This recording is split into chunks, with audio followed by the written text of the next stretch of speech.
I've come to the hospital today to present a cheque to the charity appeal for the new scanner that's been installed at Bishop Auckland and is in course of being installed at Darlington. Last year was our 125th anniversary, and we decided we were going to try and raise money for the local community, both for education, the arts, and particularly the elderly, and also we wanted to contribute towards healthcare issues. And when I heard about the scanner appeal and heard everything that was going to be done, I felt that it was one of the best things that we could put our money into.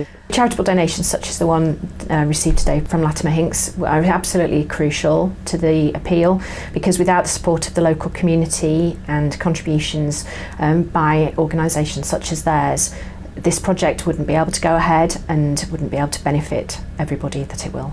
We felt that the scanner appeal was something that we really wanted to support. We know that the NHS is having huge financial difficulties at the moment, and we thought that it was our responsibility as part of the community to give some money back, and everyone in the office will at some stage, either personally or for their families, have need for the scanner. We thought it was something that we could give back not only to the community but the people that we work with every day. It's going to be better for patients, patient experience will be improved. There'll be a video that you can watch and you can choose the room colour of the scanner when you go in. Patients will be in a wider bore magnet, which means the hole in the middle of the magnet is larger, so not only can we accommodate bigger patients, there's also more space in it, so it's less claustrophobic.